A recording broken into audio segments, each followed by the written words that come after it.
Hello everyone, it's Molly Riversea, and in today's video, I'm going to be taking you through my morning routine in autumn here at the Cosmic Equestrian Center. I've got a very fun-filled but packed morning, busy with lessons and horses to exercise. With that being said, enjoy!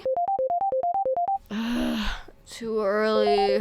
I just want to go back to bed. From the moment I struggle to open my eyes in the morning because, well, it's 5 a.m. and no matter how much of a morning person I am, that never gets easier for me, to when I close my eyes at night, I've got horses on the mind. I had to wake up earlier than I typically do because the farrier was coming this morning to trim and shod a few of my clients' horses at the barn, and I need to hold a couple of them as some of them can get a little antsy waiting for their pedicures to be over. Oh, the struggle of being a horse. As soon as I rolled out of bed, straight away I hopped out of my pajamas and into my outfit of the day.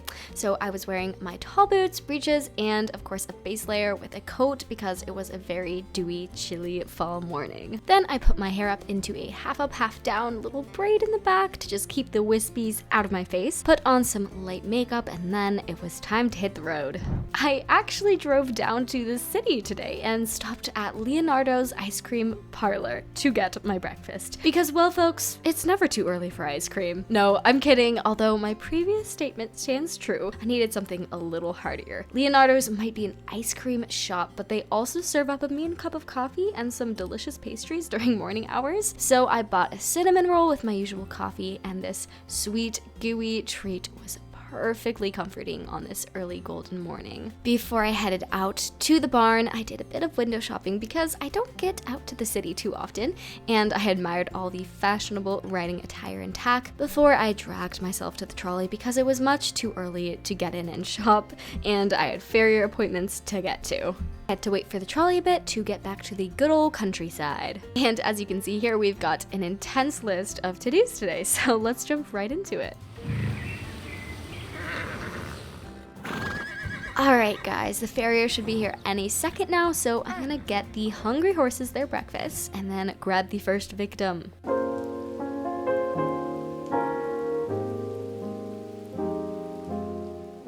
This little chunk is Whisper. He can be a bit of a cheeky fella for the farrier, to say the least. I must say, today was no exception. He was throwing such a fit, tossing his head around, obviously very displeased with the both of us. And as you can see here, clearly it got to such an extent where he took matters into his own hooves and just pulled the lead rope out of my hands and happily marched away to go take a sneaky peek in the grain room. This one is strong-willed, and despite being a little pony, if there's a will, there's a way, I suppose. Thank goodness this menace only gets trimmed and doesn't have shoes because I don't know what I would have done if I had to hold him any longer. Once that whole fiasco was over, and after I sincerely apologized to our farrier, I grabbed Ace to get his shoes on, and this time around it went a lot better, I'd say, because there were no loose horses. And it was perfect timing for me that the farrier had come this morning because Monty, this crazy boy, had pulled his shoe in the pasture the day before, so we got that fixed up for him as well. Well, I must admit that was quite the start to the day. Never a dull moment at the barn. There's a reason I'm always saying that. Anyways, it is about time to exercise some horses, so let's get to it. Meet Violet. This is a 15-year-old Arabian mare owned by one of my clients who has very generously allowed me to use her for my lesson program. But today was her day off, hence why we are lunging. This girl is such a doll. She's just super sensitive on the ground though. She picks up on a person's every little mannerism and will react accordingly. Interestingly enough, under saddle, she's actually a quite forward horse and has a tendency to get strong if you're not using your aids clearly enough. I've been using her for my intermediate lessons because you really have to be confident to be able to work with her. She really feeds off of that. Lunging's been great though. The more groundwork time she gets in, the more relaxed she becomes with all the little bits and bobs and spookinesses of life. So we had a really good session, building her confidence. My hope is eventually she'll be desensitized enough to be used by all stages of riders, but we'll see. All right, well, here is someone I'm sure many of you are familiar with. Pumpkin is kind of infamous on our channel because months ago, I had a bit of a bad fall on him. We both have mentally and physically recovered by now, of course, but this boy is a gorgeous chestnut who is owned by another client. In fact, this weekend, after months and months of training, he is officially going to be making his eventing debut at a beginner novice competition in Fur Grub this coming Saturday. I'm going to be riding him for his owner. We're super excited. Pumpkin has the perfect build and brain for it, the intensity of eventing. Hopefully this time we won't be knocked on the cross-country course. I'd prefer not to take another fall with this guy. He has gained a lot of confidence since that whole dilemma, and I think one day he's going to make a top performer in the eventing world. He was a dream working over these jumps today, very bold and forward. It was one of those rides where you just feel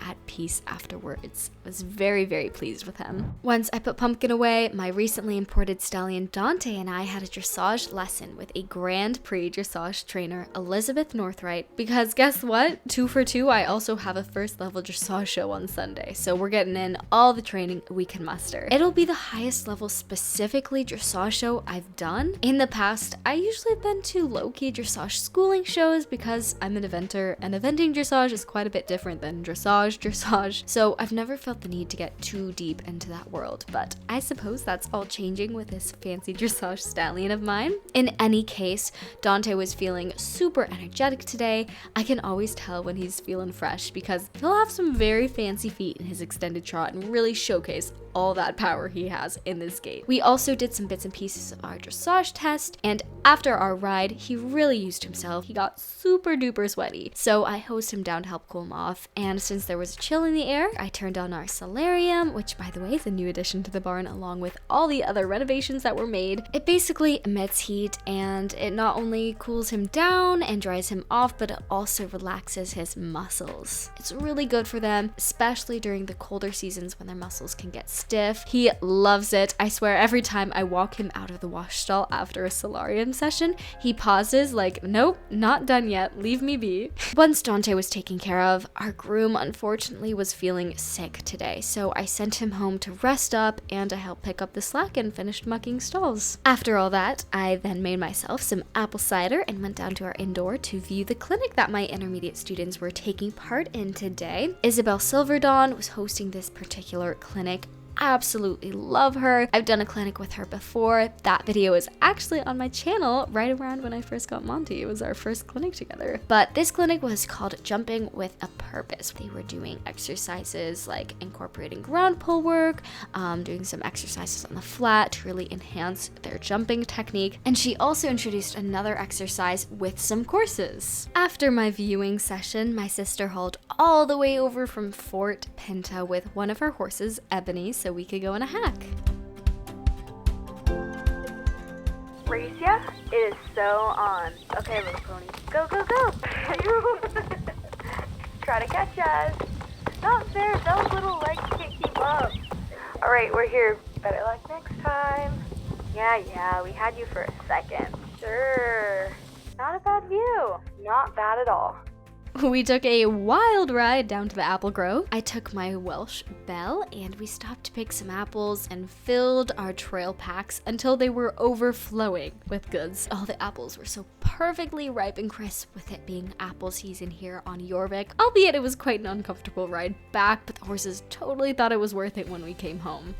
At this point, my sister had left. The morning was in fact over, but something pretty special happened that I wouldn't want you guys to miss. Hey Molly, I know you said you weren't in the market for another project for a while, but Golden Leaf Stables just brought in this gorgeous little mare that you absolutely have to check out. I thought of you right away. She's got this wild spirit, but also a sweet side, and I know how much you love a challenge.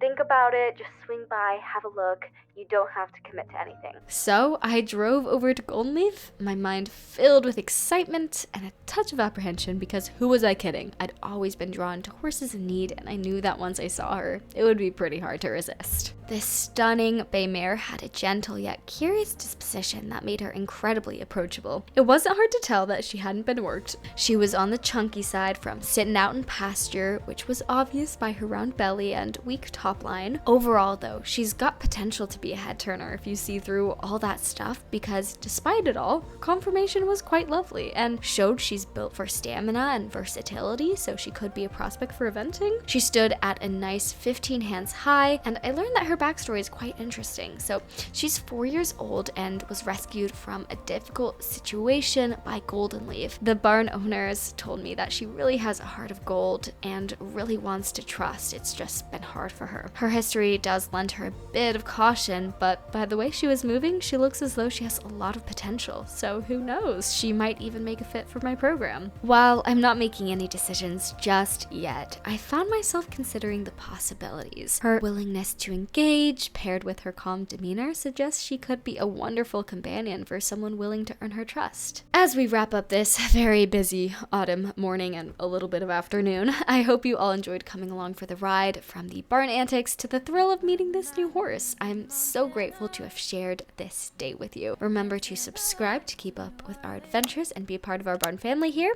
And who knows what the future holds? Perhaps another project. I don't know. Well, I guess just stay tuned, and I will see you all next time. Fell in love in Minnesota.